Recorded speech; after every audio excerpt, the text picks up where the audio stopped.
Se dice dentro de las varias teorías que el himno fue compuesto por Lutero cuando iba rumbo a la dieta de Worms, a la asamblea donde él tendría que dar cuenta acerca de sus enseñanzas, que la salvación es solo por medio de la fe, y que en el camino se juntó un gran número de gente detrás de él y comenzaron a cantar este himno.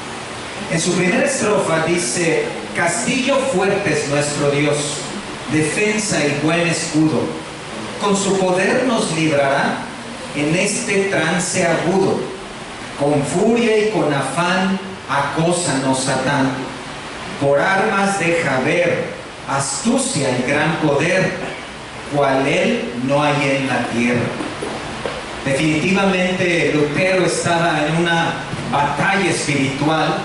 Era un hombre que en ese momento el Señor le estaba dando la oportunidad de comenzar un movimiento de reforma que iba a transformar toda la perspectiva acerca de la relación con Dios hasta nuestros días. Definitivamente Lutero se encontraba en una fuerte batalla, en una prueba tremenda, en una tentación. Y esta tarde vamos a continuar en las predicaciones que hemos comenzado en la primera carta a los Corintios, en el capítulo 10. Mientras van allá en sus Biblias, les recuerdo que el capítulo comienza con fuertes exhortaciones de Pablo hacia los corintios, porque los corintios corrían el riesgo de repetir la historia de Israel, ¿cierto? Al ver los primeros versículos y ver lo que sucedió con el pueblo de Israel, en todas esas bendiciones, pero luego en esas caídas, realmente los corintios podrían desanimarse. Ellos podían ver la vida cristiana como un mar de tentaciones, como un campo minado. Recuerdan que en los versículos 6 al 12, no sé si, versículos 6 al 12, nuestro ingeniero de sonido, creo que no está. Bien. En esos versículos 6 al 12, si notan, hubo muchas actitudes que Israel tomó en el Antiguo Testamento y que le resultaron en el juicio de Dios. Y el final para Israel no fue nada bueno. Si se dan cuenta en el versículo 5 al final, por lo cual quedaron postrados en el desierto. Versículo 8 al final, véanlo. Y cayeron en un día 23,000. Versículo 9 al final, y perecieron por las serpientes. Y versículo 10 al final, y perecieron por el destructor. ¿Se dan cuenta?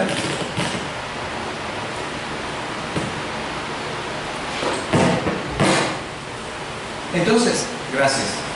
Los corintios corrían el riesgo de ver la vida cristiana como un mar de tentaciones, como un campo minado donde en cualquier momento podían pisar y explotar. Parece que todo es pecado. Y esto realmente no parece una gran vida con Dios, ¿cierto? No suena atractiva. Parece entonces que Pablo está apuntando su dedo amenazadoramente a los corintios para decirle: ten mucho cuidado, fíjate cómo andas, sé responsable, no puedes hacer esas cosas, debes esforzarte, no te equivoques. Y podía venir el desánimo. Y podían ver la vida cristiana como con una depresión. Y podrían empezar a frustrarse. ¿No te ha sucedido? En ocasiones parece que la santidad es una gran montaña, ¿cierto? Parece que la obediencia es como una torre enorme que hay que escalar y donde cada uno de nosotros decimos: no puedo más, ¿cierto? En ocasiones parece que la vida cristiana se hace una lápida de concreto sobre nuestros hombros y nuestros pies como enterrados en la arena, y no podemos caminar. Pero entonces Pablo escribe uno de los versículos más alentadores del Nuevo Testamento. Es una roca de fortaleza, un refugio en la tormenta, una red de protección ante tentaciones. Esta es la copa del árbol frondosa dando su sombra. Es un campo grande con un río lleno de riquezas espirituales. Entonces Pablo, inspirado por Dios, escribe el versículo 13. El versículo 13, ahí hay paz duradera, ahí hay gozo inagotable. Llegamos, hermanos, llegamos al oasis para descansar el alma. Deja tu mochila, bájala en el campo, recuéstate y descansa, porque tenemos el versículo 13. Síganlo en sus Biblias, por favor. Un versículo conocido. Un versículo conocido. Dice la palabra de Dios: no os ha sobrevenido ninguna tentación que no sea humana, sino fiel es Dios, que no os dejará ser tentados más de lo que podéis resistir, sino que dará también juntamente con la tentación la salida, para que podáis soportar. Para que podáis soportar.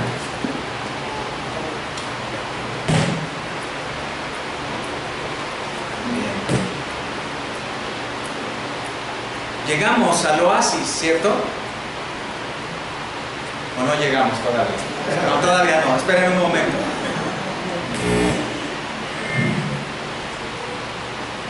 Vean este verso. Pablo lo escribe como aliento para el alma. Aquí hay promesa tras promesa. Este es un ungüento fresco, hermanos. Este es aceite derramado. Esto es óleo precioso. Esta es sanidad para las llagas de los pies que han caminado años tras años en el desierto de las pruebas. El versículo 13 es de los versículos más abrazados por el pueblo cristiano, ¿cierto? Es de los versículos más queridos, más amados. ¿Y cómo no va a serlo? Si en este versículo 13 hay 5 promesas maravillosas que debes guardar y recordar cada vez que te encuentres en las pruebas. Y quiero esta tarde explicarte estas 5 promesas y que nos gocemos. Y como aquellos que llegan a un verde campo, nos recostemos en ellas y respiremos hondo y descansemos.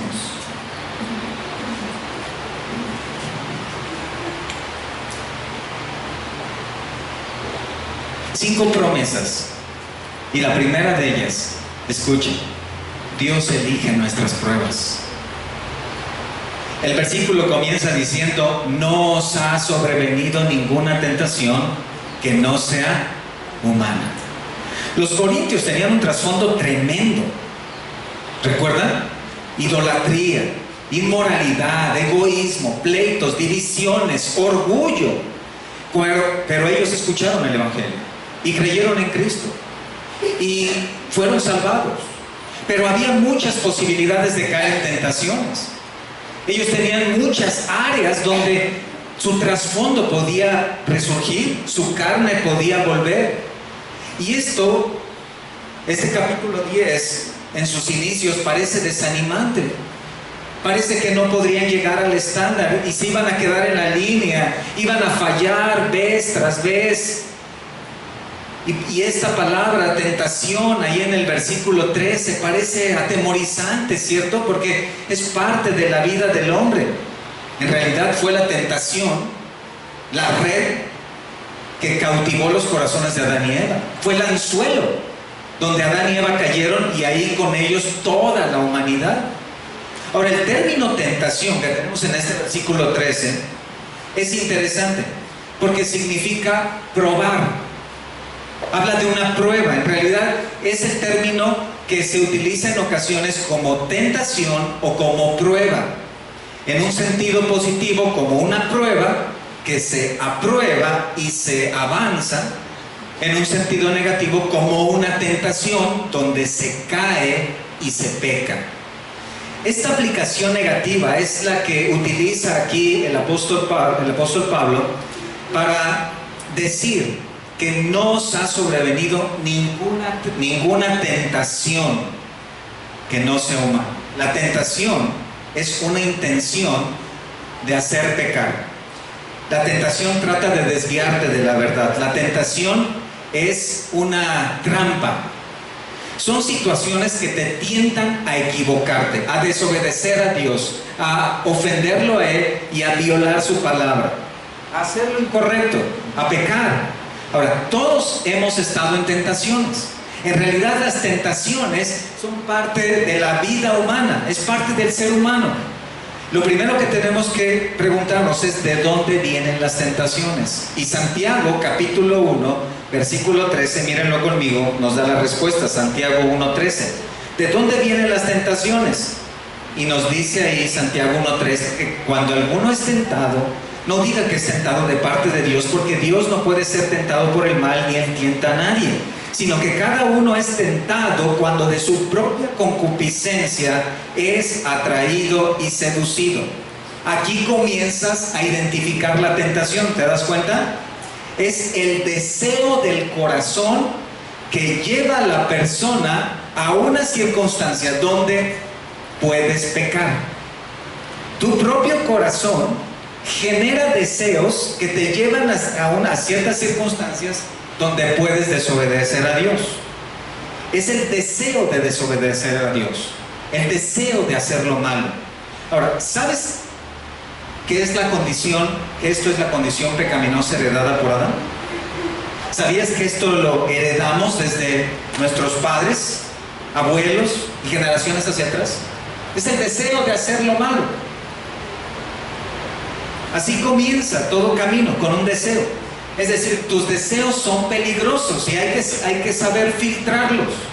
Allá en el libro de Josué, capítulo 7, versículo 21, Acán fue descubierto como el culpable de la derrota de los israelitas. Ellos perdieron la batalla contra los de Jai y cuando se investigó, se vieron que era Acán el culpable. Por eso Dios no les respaldó en la guerra.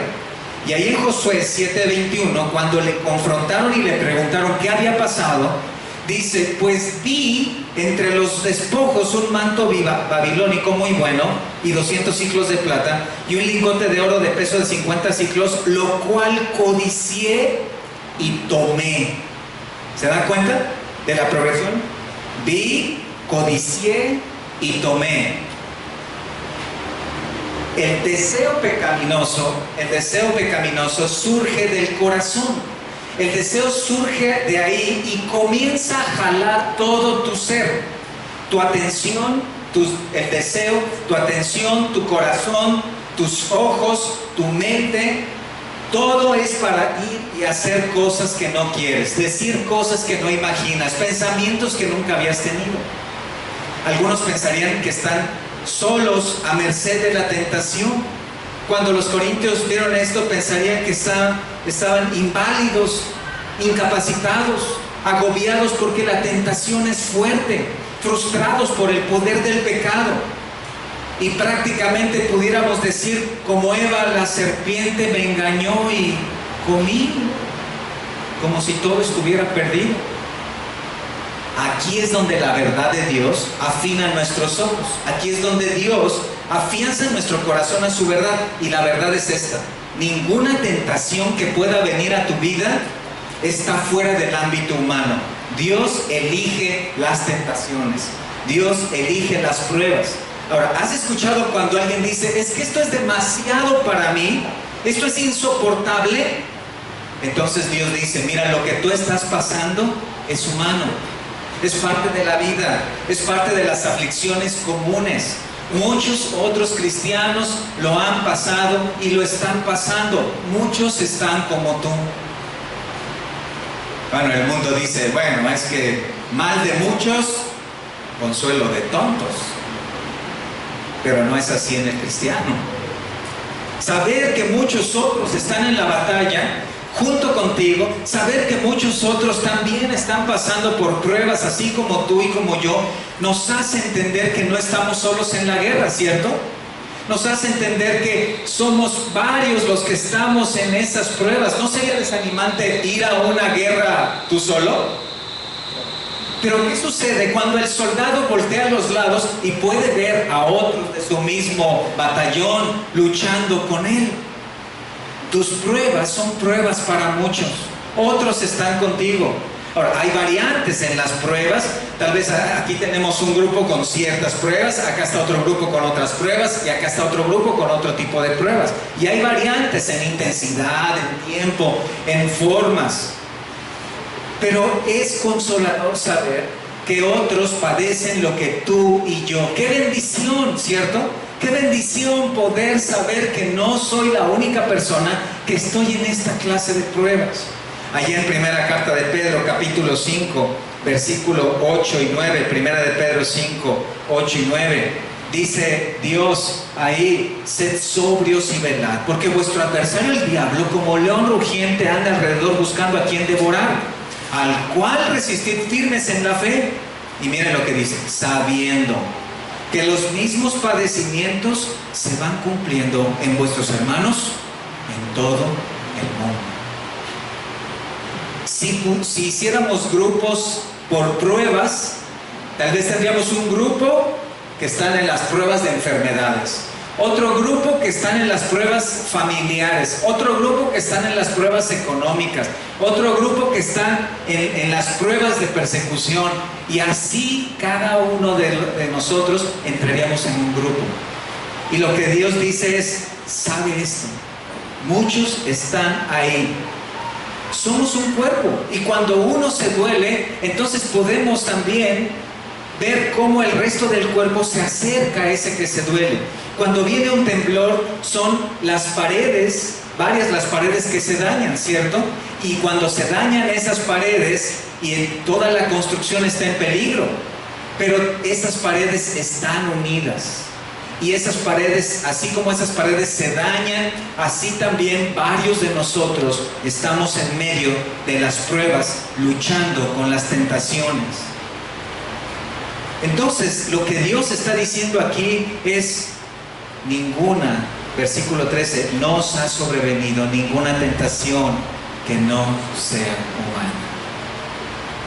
Dios no va a permitir que haya tentaciones fuera del ámbito humano. Otros han pasado por nuestras pruebas. Otros hombres han caminado lo que nosotros estamos caminando. Estás en serios problemas por causa de ser cristiano, otros han pasado por ahí. Otros han caminado el mismo camino de aflicción. Que te aliente y que te fortalezca el saber que Dios es el que está al control en las pruebas. Que te aliente saber que también otros han estado ahí donde tú te encuentras hoy, y que también se han enfrentado a las mismas tentaciones. Aquí es donde debes aquietar tu alma. Quita la desesperación de tu corazón. Sánalo con el bálsamo de esta verdad y te dará descanso. En segundo lugar, la segunda promesa en la siguiente frase, véanla: pero fiel es Dios. ¿Ven eso? ¿Cuál es la promesa aquí? La siguiente, escucha: Dios está contigo en la tentación, pero fiel es Dios. Las tentaciones para los corintios eran muchas. Ninguna iglesia recibió tantos capítulos inspirados para sus pruebas. Ahora, las tentaciones, como vimos, son resultados de los deseos, ¿cierto? El corazón es un productor de deseos. Hay un manantial de deseos en ti y en mí, y esos deseos son, muchos de ellos, deseos pecaminosos. Entonces, todo ser humano nos enfrentamos a tentaciones. Toda persona es atacada por sus propios deseos. En otras palabras, que nuestro corazón es como un francotirador que está listo para disparar, y dispara deseos pecaminosos que buscan llevarnos hacia el pecado. Mira por favor conmigo en Números 11:4, ahí en tu Biblia. ¿Qué es lo que sucedió con el pueblo de Israel allá cuando salieron de Egipto e iban hacia la tierra prometida? En un momento, ahí Números 11:4 dice: y la gente extranjera que se mezcló con ellos, tuvo un vivo deseo. Y los hijos de Israel también volvieron a llorar y dijeron: ¿quién nos diera a comer carne? ¿Te das cuenta? Los extranjeros tuvieron ¿qué? Un vivo deseo, es decir, un deseo de rebelión y de queja. Y por este deseo, ellos cayeron en la tentación de su corazón, fueron hacia el pecado y arrastraron a todo el pueblo. Y después lo que ves es que todo el pueblo está quejándose. Eso es lo que sucede. Y el mundo hoy vive sujeto a sus deseos. Entonces, ¿dónde podremos encontrar ayuda para enfrentar tantas tentaciones? Solamente en Dios. Pablo dice: fiel es Dios. ¿Qué significa eso? ¿Qué es la fidelidad de Dios? Bueno, por ejemplo, el Salmo 36:50 dice que su fidelidad llega hasta las nubes. El Salmo 89:8 dice que su fidelidad le rodea. El Salmo 92:2 dice que su fidelidad es de noche y de día. El Salmo 117:2 dice que su fidelidad es para siempre. Y el Salmo 119:90 dice que su fidelidad es de generación en generación. Y Lamentaciones 3:23 concluye diciendo: grande es tu fidelidad. ¿Pero a qué se refiere cuando dice fiel es Dios? Bueno, la fidelidad de Dios es el atributo que revela su presencia y permanencia en su pueblo. Solo Dios puede ser perfectamente fiel, porque solo Él puede estar y permanecer por siempre. ¿Cómo se manifiesta esa fidelidad en el contexto de las tentaciones? Para empezar, quiero que veas conmigo Tito 3:3. Tito 3:3, porque ahí vas a observar cómo Dios se manifestó en su fidelidad. Tito 3:3, mira: porque nosotros también éramos en otro tiempo insensatos, rebeldes, extraviados, esclavos de concupiscencias y deleites diversos, viviendo en malicia y envidia, aborrecibles y aborreciéndonos unos a otros. ¿Ves eso? Nosotros también ¿qué? Éramos. Ese es un tiempo imperfecto, es decir, no es una acción en el pasado, no es un tiempo pasado solamente, no es solo una acción en el pasado, una acción aislada, sino es una acción continua. Habla de nuestro estilo de vida, de la manera en que vivíamos. Éramos ¿qué? Dice ahí, esclavos. Pero Cristo vino a tu vida, ¿cierto? Él hizo que escucharas el Evangelio, que por medio de la fe tus pecados pueden ser perdonados por medio de la fe en Cristo.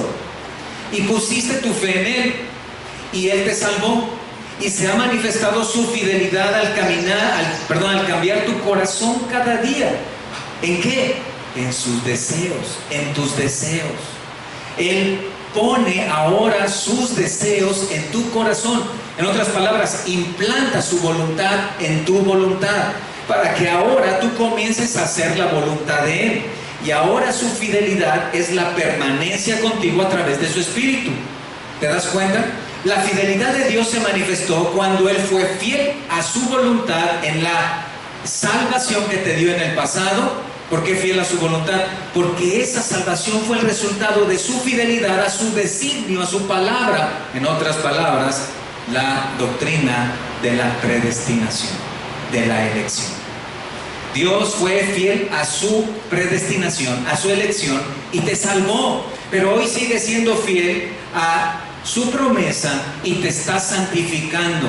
Cuando Pablo dice fiel es Dios, significa Dios está morando en ti. Él te salvó, Él mora en ti, y Él, escucha, está luchando contigo en cada tentación. Él está enfrentando cada prueba y cada peligro espiritual contigo. Ya no estás solo frente a los enemigos del alma. ¿Te das cuenta? ¡Qué bendición! Ya no vivir la vida en nuestros propios deseos, pero además no vivir, y ahora vivir la vida con Dios. Ahora entonces, cuando la tentación arrecia, cuando el tentador ataca, tenemos acceso al trono de gracia. Amén.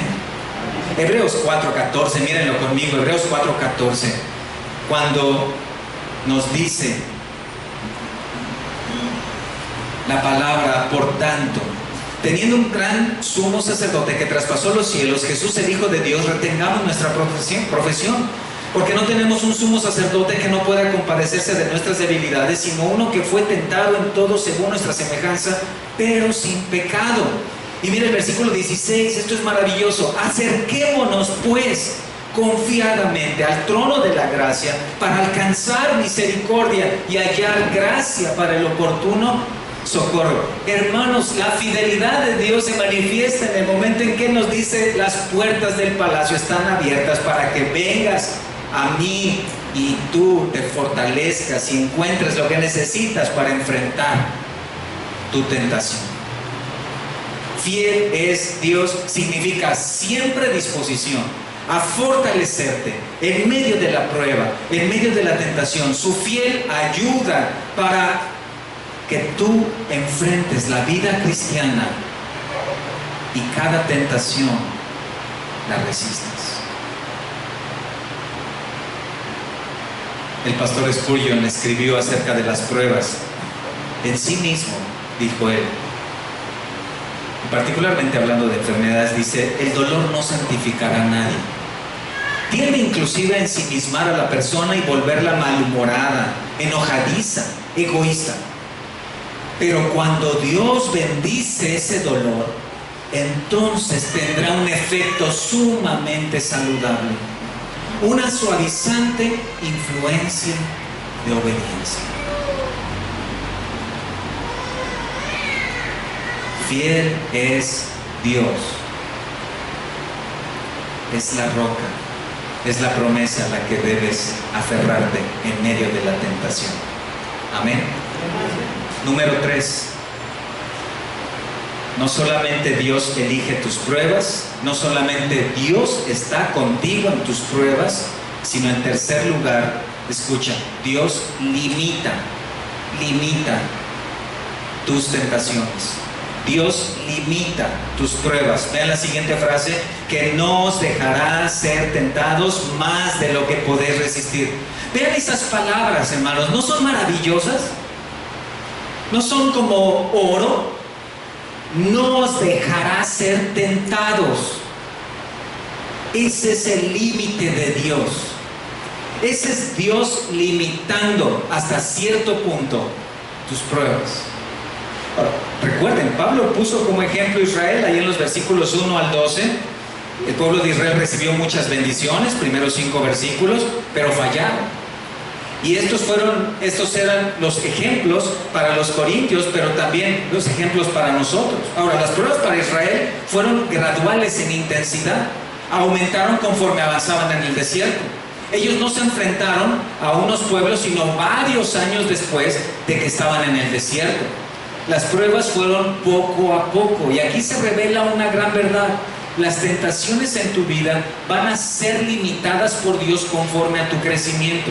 Ahora, como cristianos tenemos fuertes enemigos. En primer lugar, la carne. La carne es la parte interna, el ser interior no redimido, son los deseos internos corruptos, deseos pecaminosos. Esos te impulsan a pecar. Ahora, la carne siempre está empujando al pecado, pero además la carne tiene memoria, bastante memoria, varios teras de memoria, para que entiendan los jóvenes. La carne guarda memoria de todo lo que fue tu vida sin Cristo. Y ya como cristiano quiere traerlo para acá, quiere traerlo y se convierte en una tentación. Mira conmigo en Gálatas 5, 16 y 17. Gálatas 5, 16 y 17. Cuando habla acerca de la manera en que actúa la carne, mira lo que dice. Digo pues, andad en el Espíritu y no satisfagáis los deseos de la carne, porque el deseo de la carne es contra el Espíritu. ¿Te das cuenta? Entonces, aquí es donde la carne está muy ocupada en hacerte caer, en traer tentaciones para que tú caigas. Y mucha de la carne, como les decía, hace memoria de mucho de lo de atrás. Le decía en cierta ocasión a una hermana, de broma, le decía: oye, ¿por qué no bailamos un vals? Y me dijo: sí, claro que sí, yo fui bien bailadora. Digo: no, nada más es broma. Dice, no se me ha olvidado todavía cómo es. Muchas veces nuestra carne solamente ha guardado algunas de las actitudes pecaminosas en el cajón. Y la carne va a estar empujándote, te va a estar diciendo, mira, ¿por qué no lo haces así? Acuérdate que antes lo hacías así, dabas el dinero y todo salía rápido. Y esa es una tentación, híjole, ¿lo haré, no lo haré? No, pero ¿qué dice Dios? Sí, pero pues siempre ha sido así, y esa es la tentación. La carne está ahí empujando, siempre impulsándote. Ahora, el mundo es el segundo enemigo y es un conjunto de filosofías, ideas y prácticas pecaminosas que la gente practica, que también se convierte en una influencia para ti. Y es un mar que quiere ahogar tu vida cristiana. O sea, el mundo quiere llevarte cautivo también hacia el pecado. Mira conmigo Primera de Juan capítulo 2. Primera de Juan capítulo 2. Mira conmigo cómo dice ahí.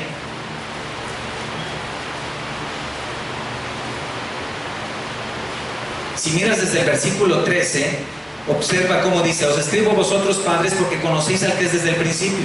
Os escribo a vosotros jóvenes porque habéis vencido al maligno. Os escribo a vosotros hijitos porque habéis conocido al Padre.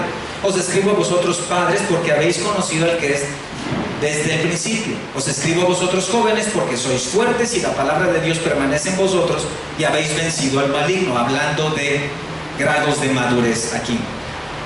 ¿Qué les escribo? Versículo 15. No améis al mundo, ni las cosas que están en el mundo. Si alguno ama al mundo, el amor del Padre no está en él. Porque todo lo que hay en el mundo, los deseos de la carne, los deseos de los ojos y la vanagloria de la vida, no proviene del Padre, sino del mundo. Y el mundo pasa, ¿y qué? Y sus deseos. ¿Se dieron cuenta cómo en los primeros versículos le habla a los niños, a los jóvenes, a los padres? Está hablando en términos de madurez espiritual. Pero a todos, a los más pequeños y a los más maduros les dice: cuidado. Para todos nosotros es una tentación las cosas del mundo. Y lo que dice es: todo lo que hay en el mundo, y observen, los deseos de la carne, los deseos de los ojos, no proviene del Padre. Y el mundo pasa y sus deseos. ¿Se dan cuenta? Pero además, si pertenecemos a Dios, también tenemos como enemigo al diablo. Él es el adversario, es Satanás, que siempre busca tentarte mediante otras personas. En Efesios capítulo 2, versículo 2, mira conmigo en Efesios 2:2, habla de nuestra vida pasada, nuestra vida sin Cristo. Y mira cómo lo habla aquí, para que entendamos qué es lo que sucedía con nosotros y qué es lo que sucede con el mundo. Y Él os dio vida a vosotros cuando estabais muertos en vuestros delitos y pecados, en los cuales anduvisteis en otro tiempo, siguiendo la corriente de este mundo, conforme al príncipe de la potestad del aire, el espíritu, de ahí Efesios 2:2, el espíritu que ahora opera en los hijos de desobediencia, entre los cuales también todos nosotros vivimos en otro tiempo en los deseos de nuestra carne, haciendo la voluntad de la carne y de los pensamientos. Esa es una fotografía de tu vida sin Cristo. Es lo que sucedía en tu vida antes de escuchar y creer el Evangelio. Y Satanás está comandando todo ese plan, toda esa estrategia para hacer caer hoy también a los cristianos. Por eso Él es llamado el tentador. ¿Recuerdas allá en Mateo 4:3, cuando Él tentó vez tras vez al Señor? Ahora, estos enemigos, la carne, el mundo y Satanás, atacan todo el tiempo tu vida. La Biblia nos revela que somos soldados en medio de una guerra espiritual, y cada día hay batallas en nuestra mente. Siempre hay aviones volando sobre nosotros, siempre hay bombas explotando alrededor, siempre hay gente cayendo alrededor. El sonido de la metralla está en nuestros oídos todo el tiempo. Somos soldados de guerra. Pero dice Dios, en medio de todo esto, yo limito tus pruebas. Yo pongo límite a tus pruebas. Yo las controlo. Eso es alentador, ¿cierto? Vamos con el que parece el hombre más probado de todo el testimonio bíblico. ¿Cuál podría ser el hombre más probado? Vamos con Job. Job fue tentado tremendamente. ¿Recuerdas? Sus pruebas eran intensas. Prueba tras prueba. En Job capítulo 1, versículo 8, ¿recuerdas lo que Dios dijo ahí a Satanás? ¿No has considerado a mi siervo Job, que no hay otro como él en la tierra? Varón perfecto y recto, temeroso de Dios y apartado del mal. Observa lo que Dios dice: no hay otro como él en la tierra. Así que conforme a la madurez espiritual de este hombre, vendrán las pruebas. Y luego observa lo que dice ahí en el capítulo 2. Bueno, en el capítulo 1 recuerdas todo lo que vimos, ¿cierto? Todas las situaciones. Pero mira lo que dice en el capítulo 2. Ahí observa el versículo 3. Y Jehová dijo a Satanás: ¿no has considerado a mi siervo Job, que no hay otro como él en la tierra, varón perfecto y recto, temeroso de Dios y apartado del mal, y que todavía retiene su integridad aun cuando tú me incitaste contra él para que lo arruinaras sin causa? ¿Hay alguna diferencia con 1:6? Sí, hay un crecimiento espiritual en Job. En 1:6 dijo Dios esto acerca de Job: vinieron las pruebas, perdió sus riquezas, murieron sus hijos.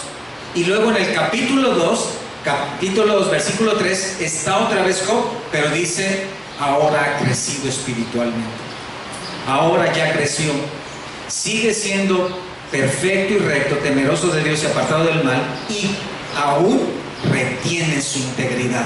¿Te das cuenta de lo que dice Dios aquí? Job creció. Entonces vendrá otra prueba de mayor intensidad, que fue en el capítulo 2, versículo 6, míralo. Y Jehová dijo a Satanás: he aquí, él está en tu mano, mas guarda su vida. ¿Te das cuenta? Esto es lo que hace Dios en nuestras vidas. Conforme vamos creciendo espiritualmente, Él va trayendo pruebas a nuestra vida, porque son las pruebas los principales instrumentos para crecer en la vida cristiana. Pero cuidado, recuerda lo que estamos viendo: Dios limita esas pruebas, no os dejará ser tentados más de lo que podéis resistir. Algunos dicen: es que esta prueba es demasiada para mí, es demasiado para mí, esto excede mis fuerzas, nunca voy a poder salir de esta. Pero miremos la palabra. Él ha prometido que nuestras pruebas serán acordes a nuestro crecimiento. Él lo ha dicho. Mira conmigo en Mateo 25. Mateo 25.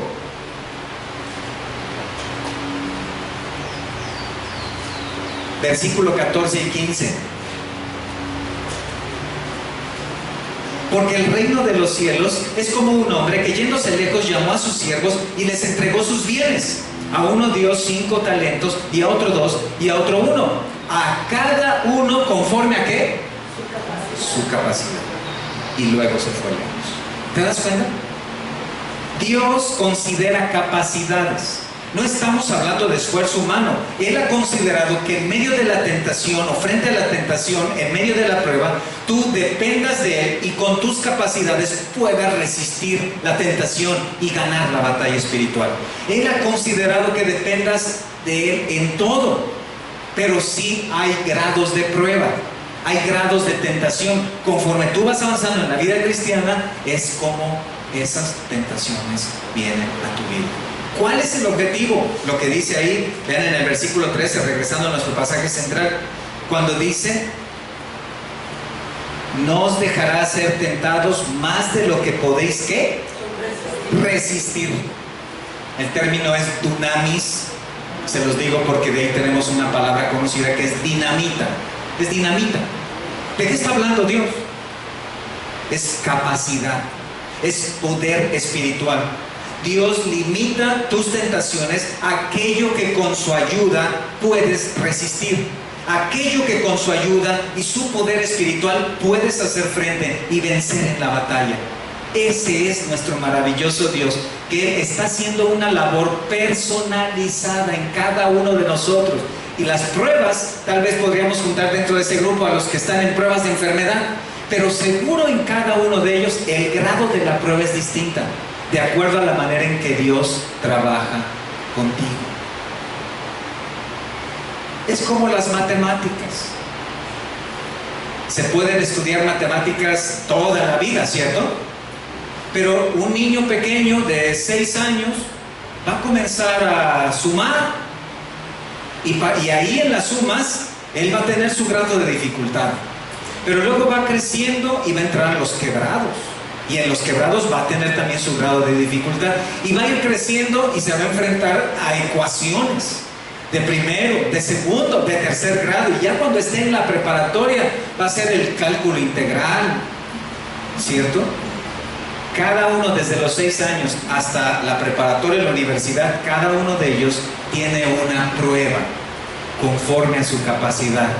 Espiritualmente esto es lo que Dios hace, y Él lo hace de manera que tú tomes sus recursos espirituales, su poder espiritual, para que puedas resistir.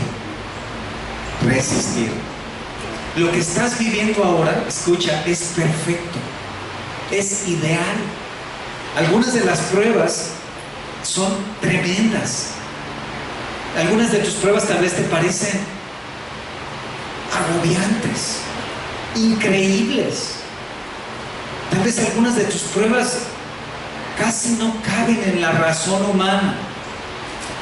Pero lo que hoy nuestro Padre ha traído a tu vida es justo, perfecto, ideal, adecuado para tu crecimiento espiritual.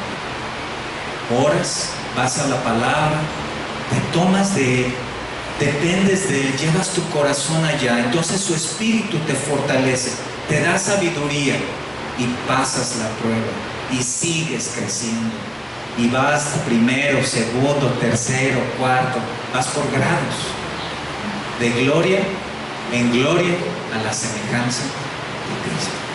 En cuarto lugar, Dios te equipa para tus tentaciones. Mira lo que dice ahí: sino quedará también juntamente con la tentación, ¿qué? La salida. Cuando Dios creó a Adán y Eva, sabía que el árbol prohibido sería una tentación para ellos. Él lo sabía. ¿Por qué entonces creó el árbol si ellos caerían en la tentación? Fue parte de su plan perfecto. Cuando Dios sacó a Israel de Egipto al desierto y sabía de las tentaciones, la falta de agua, la falta de comida, peligros de otras naciones, ¿por qué entonces lo llevó? Fue parte de su plan perfecto. Los corintios tenían un trasfondo pagano. Adoraban a Poseidón, dios del mar; Afrodita, diosa del amor; Apolo, dios de la luz; Ares, dios de la guerra; Hermes, dios de los viajeros, etc. Tenían cientos de dioses.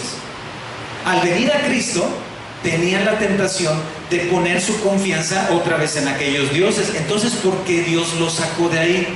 Fue parte de su plan perfecto. Pregunta: ¿cuál es su plan perfecto? Ahí está: sino quedará también juntamente con la tentación la salida. Es decir, Dios te equipa para tus tentaciones. En las tentaciones podemos conocer a Dios, podemos entender sus poderosos recursos espirituales que Él nos ha dado. Es en la batalla, hermanos, donde se comprueba la eficiencia del armamento, ¿cierto? Es en la carrera donde el atleta se da cuenta si su calzado, si su ropa es adecuada para competir. Como cristianos necesitamos armas espirituales. Estamos en una guerra espiritual y Dios nos ha dado recursos preciosos contra nuestro enemigo. Vean conmigo, por favor, en 2 de Corintios 10. 2 de Corintios 10. Vayan allá en sus Biblias, en 2 de Corintios 10, cuando dice en el versículo 3: pues aunque andamos en la carne, no militamos según la carne. Versículo 4: porque las armas de nuestra milicia no son carnales, sino poderosas en Dios para la destrucción de fortalezas, derribando argumentos y